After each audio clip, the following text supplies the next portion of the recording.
Senhor, fazei de mim um instrumento de vossa paz. Onde houver ódio, que eu leve o amor. Onde houver ofensa, que eu leve o perdão. Onde houver discórdia, que eu leve a união. Onde houver dúvida, que eu leve a fé. Onde houver erros, que eu leve a verdade. Onde houver desespero, que eu leve a esperança. Onde houver tristeza, que eu leve a alegria. Onde houver trevas, que eu leve a luz.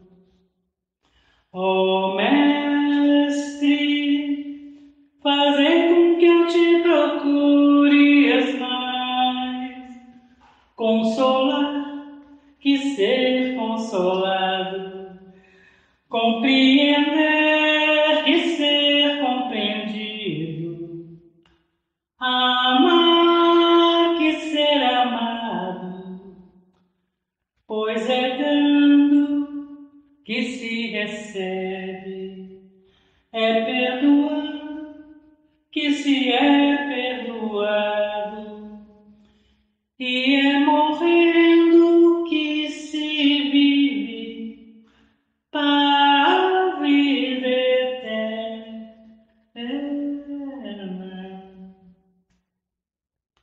Senhor, fazei de mim um instrumento de vossa paz. Onde houver ódio, que eu leve o amor. Onde houver ofensa, que eu leve o perdão. Onde houver discórdia, que eu leve a união. Onde houver dúvida, que eu leve a fé. Onde houver erros, que eu leve a verdade. Onde houver desespero, que eu leve a esperança. Onde houver tristeza, que eu leve a alegria. Onde houver trevas, que eu leve a luz. Ó Mestre, fazei com que eu te procure mais, consolar que ser consolado, compreender que ser compreendido, amar que ser amado, pois é dando que se recebe, é perdoando que se é perdoado, e é morrendo que se vive para a vida eterna.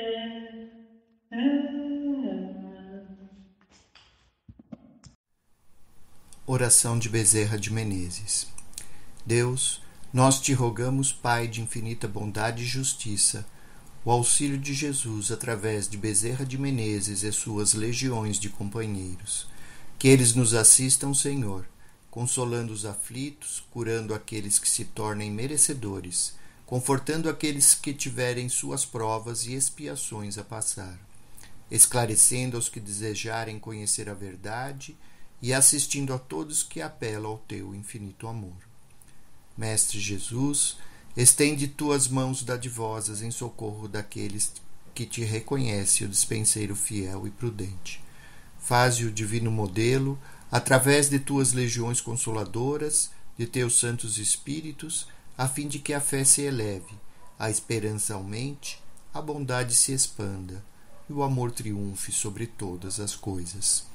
Bezerra de Menezes, apóstolo do bem e da paz, amigo dos humildes e dos enfermos, movimenta as tuas falanges amigas em benefício daqueles que sofrem, sejam males físicos ou espirituais.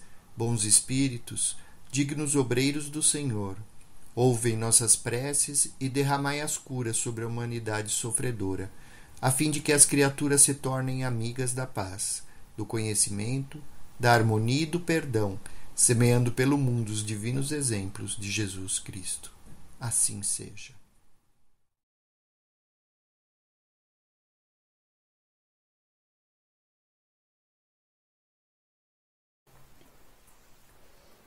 Tudo bem? Boa tarde. Hoje a gente vai falar sobre o desencarne, né? É um tópico delicado, mas é um tópico muito importante para a gente falar nesses dias que estamos vivendo. E para introduzir este assunto, eu trouxe aqui uma prece que a gente vem fazendo bastante na cura, que vem sensibilizando bastante a gente e que traz esse significado profundo de acordo com o que a gente acredita no Espiritismo. Ela é a oração de Santo Agostinho, que não era espírita, né? Mas é a oração que diz: a morte não é nada. A morte não é nada. Eu somente passei para o outro lado do caminho. Eu sou eu, vocês são vocês. O que eu era para vocês, eu continuarei sendo. Me deem o nome que vocês sempre me deram. Falem comigo, como vocês sempre fizeram. Vocês continuam vivendo no mundo das criaturas, e eu estou vivendo no mundo do Criador. Não utilizem em tom solene ou triste, continuem a rir daquilo que nos fazia rir juntos. Rezem, sorriam, pensem em mim, rezem por mim. Que meu nome seja pronunciado como sempre foi, sem ênfase de nenhum tipo, sem nenhum traço de sombra ou tristeza. A vida significa tudo o que ela sempre significou. O fio não foi cortado, porque eu estaria fora de meus pensamentos agora que estou apenas fora de suas vidas. Eu não estou longe, apenas estou do outro lado do caminho. Você que aí ficou, siga em frente. A vida continua, linda e bela como sempre foi. E aí, a partir dessa oração de Santo Agostinho, eu queria trazer algumas reflexões que foram faladas nessa prece, né? Então, primeiro, eu gostaria de dar um exemplo. Imagine se de súbito, sem você prestar atenção, você fosse vendado, te levassem para um lugar escuro, por exemplo, né? E depois tirasse a sua venda em outro lugar, né? O que você sentiria? Será que você sentiria medo, insegurança? Será que você, neste momento da sua vida, já teria total confiança em Deus para dizer: não sei o que vai acontecer comigo, mas eu confio em Deus e estou tranquilo? Será? Então, aqui a gente... Será que quando a gente chegasse do outro lado, a gente, nessa suposição da venda, a gente gostaria de saber aonde a gente está? Por exemplo, o que aconteceu? Por que você foi parar lá? Ou cadê a sua família? Então, isso tudo é natural. Essa desorientação, essa inquietação em que a gente acaba tendo no momento do desencarne, é uma coisa natural do ser humano. Né? Existe um medo natural do desconhecido, um medo natural do que vem pela frente, né? Afinal, a gente acaba sendo muito ansioso porque a gente quer saber tudo o que vai acontecer lá na frente para nada surpreender a gente, ou para que a gente esteja no controle de tudo. E quando as coisas não estão no nosso controle, nas nossas mãos, a gente fica realmente inseguro. Então, esse exemplo da venda é o exemplo do desencarne, em que a gente tem essa oportunidade de estar em outra circunstância, sem entender muito o que está acontecendo, né? Muito apegados ainda à matéria que somos, é natural que a gente se preocupe muito ainda com as coisas que ficaram na matéria. Então, cadê a sua família? O que aconteceu comigo? Quem vai tomar conta da nossa família? Né? Então, dentre o conceito que o Espiritismo traz para a gente, é o entendimento, é a fé raciocinada. Se a gente tem um entendimento, é claro que esse momento inicial de desorientação é natural, Mas uma vez que a gente já tem essa confirmação, essa fé raciocinada do entendimento do que acontece quando a gente desencarna, que acontece com o ciclo da vida e da reencarnação, e a gente aceita isso de alguma maneira, há esse período em que a gente fica meio desnorteado, vamos chamar assim, mas logo a gente compreende e aceita esse desígnio de Deus. Então, o ciclo da reencarnação, né, assim como a encarnação, o desencarne é natural, né? Todos vão desencarnar. Então, uma hora ou outra, a gente, tão certo quanto nascer, é que um dia vamos desencarnar, vamos morrer, né? E que a gente não vai permanecer na matéria indefinidamente, né? O corpo físico, ele possui diversas limitações, né? Então, é importante que a gente entenda esse presente, que o presente é a única coisa que a gente consegue, de alguma maneira, influenciar, trabalhar, melhorar, crescer, evoluir, né? Então, esse presente é a necessidade de fazer da melhor maneira possível, né? Tendo lealdade, comprometimento, amor ao próximo, né? Então, Jesus trouxe para a gente uma série de ensinamentos que a gente tem que procurar, enquanto espíritos imortais, seguir, né? Seja encarnados ou desencarnados, né? E entre eles, um dos maiores ensinamentos de Jesus é essa nossa cura moral. O que é a cura moral? É quando a gente revê os nossos comportamentos, nossos sentimentos, para que a gente entre no caminho do bem. Então, essa cura moral envolve a nossa reforma íntima de tudo que tem dentro de nós, né, para que sejamos pessoas melhores. Agora, né?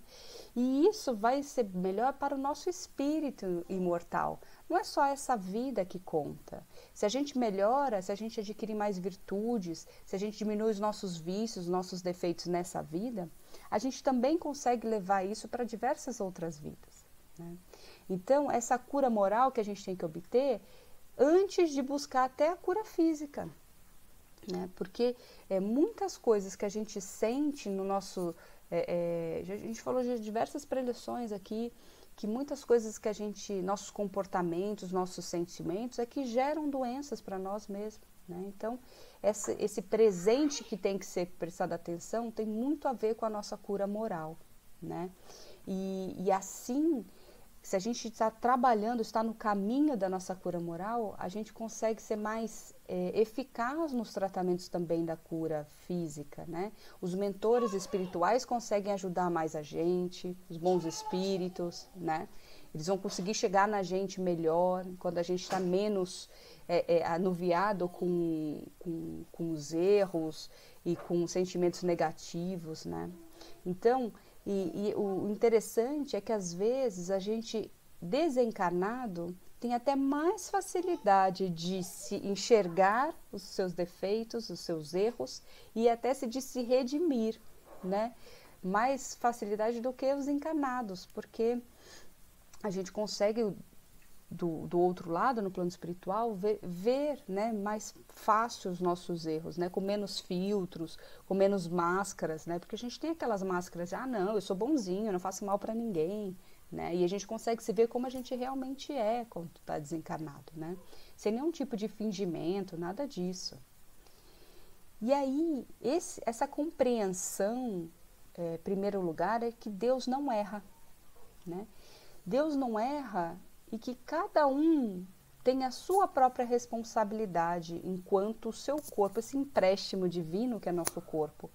E esse empréstimo que a gente recebe quando a gente encarna, a gente tem essa responsabilidade sobre esse corpo.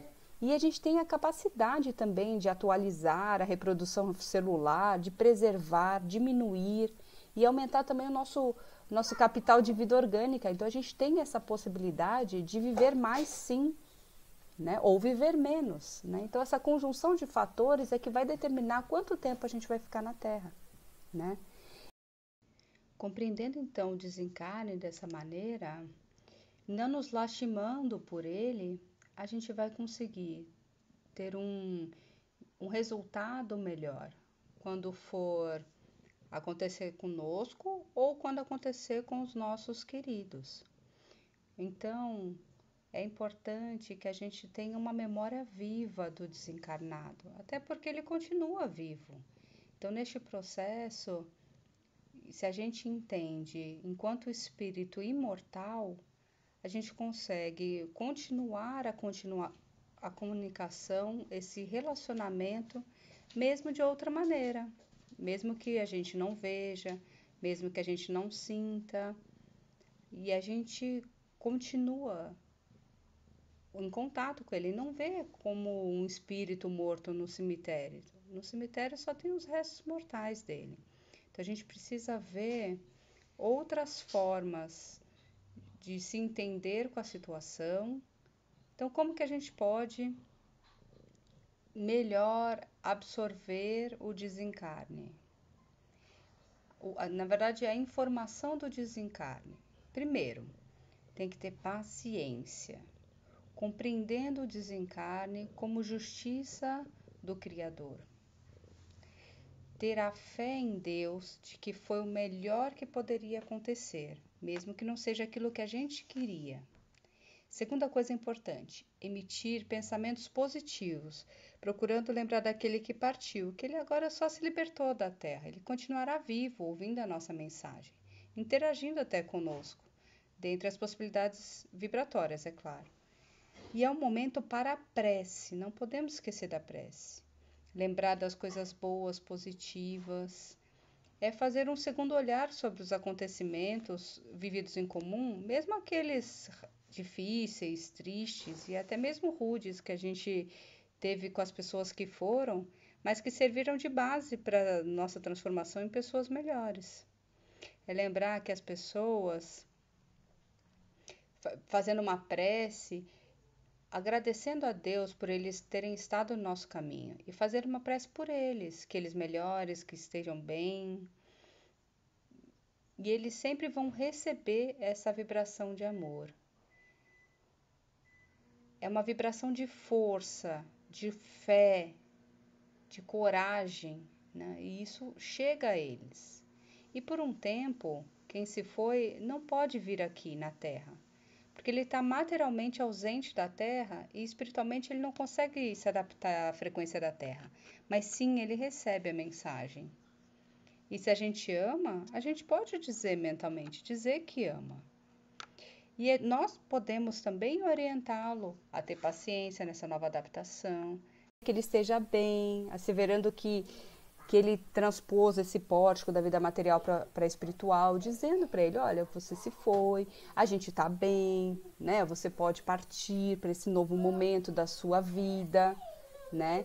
E assim ele vai tendo mais compreensão, né? Até que ele se ajuste, que ele procure compreender essas instruções dos espíritos superiores para fazer a continuidade da vida dele, da evolução e do bem de todos. Então a gente pode sim orientá-lo, né? Pode dizer a ele para aceitar, né? Porque muitas vezes a gente não tem a aceitação do processo, né?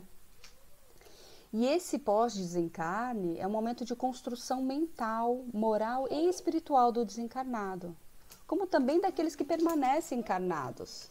Então a gente tem que mentalizar sempre palavras ajustadoras, ressignificadoras, dignificadoras e tranquilizadoras para esse novo caminho do desencarnado e daqueles que permanecem encarnados também.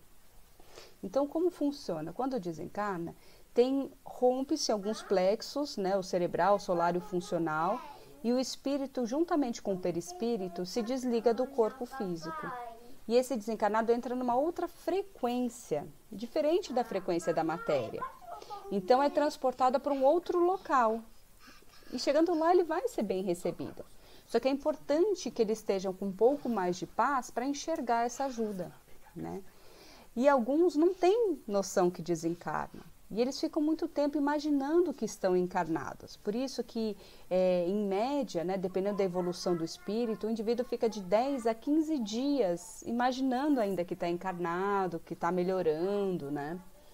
Então, até que há um momento em que o mentor espiritual o informa, né, do desencarne, com tranquilidade, com uma didática especial, porque é um momento traumatizante mesmo, né? É um momento em que ele pode se desesperar, assim, um pouco e até querendo saber sobre a família. Lembra que eu falei da venda? Então é isso, a gente quer saber, mas minha família está bem? Quem vai cuidar da minha família? Né? É natural, porque a gente ainda é muito apegado, né?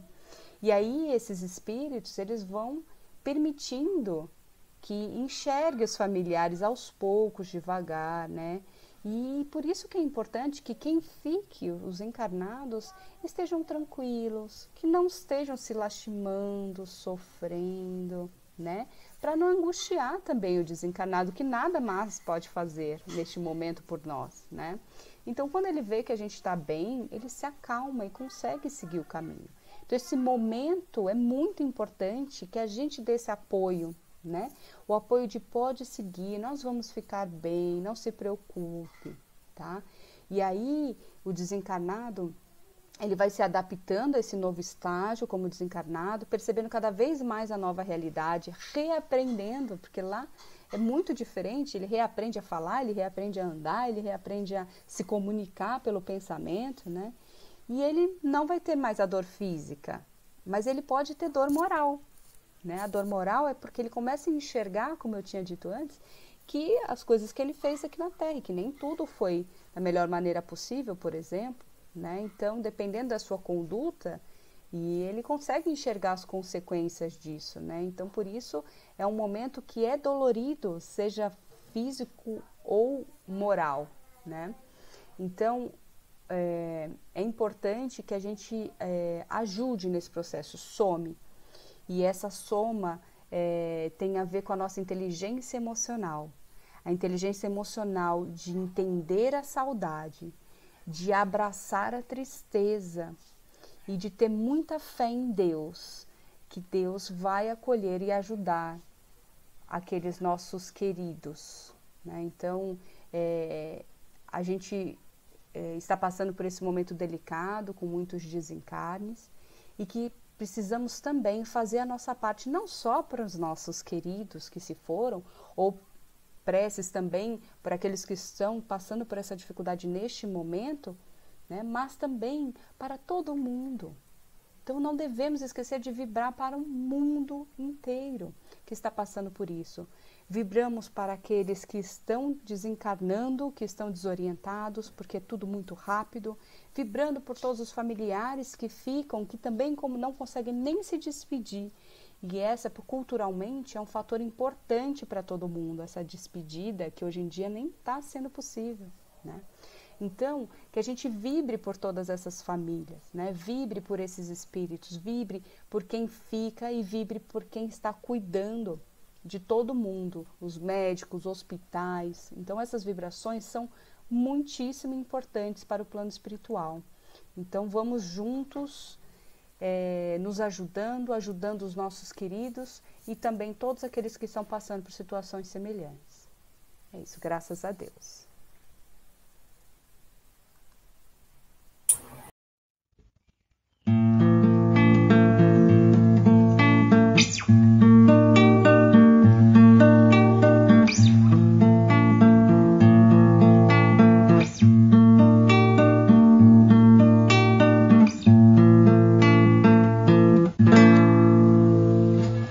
Quanta luz neste ambiente descendo sobre nós, vibrando em nossa mente.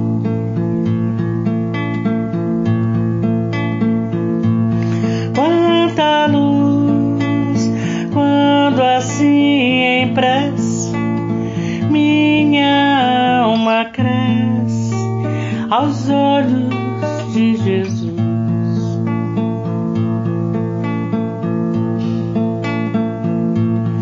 Quanta luz quando em oração a voz do Mestre fala ao nosso coração. Quanta luz descendo sobre nós. Quanta luz.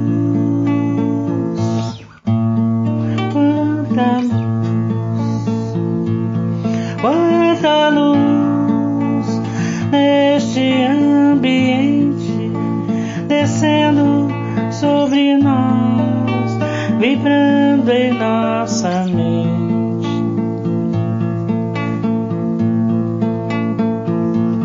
Quanta luz, quando assim em prece, como a alma cresce aos olhos de Jesus.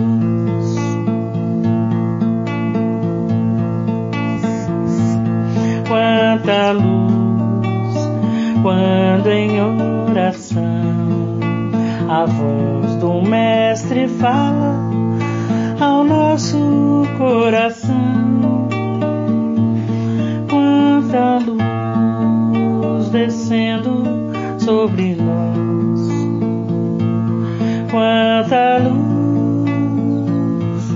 quanta luz.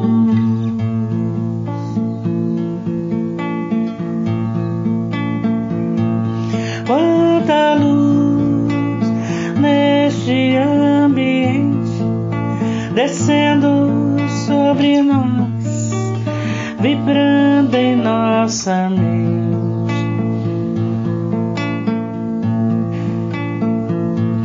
Quanta luz, quando assim em prece, como a alma cresce aos olhos de Jesus.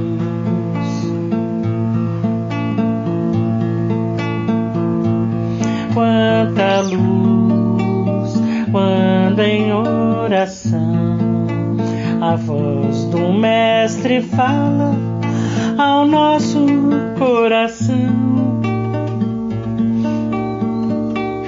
Quanta luz descendo sobre nós.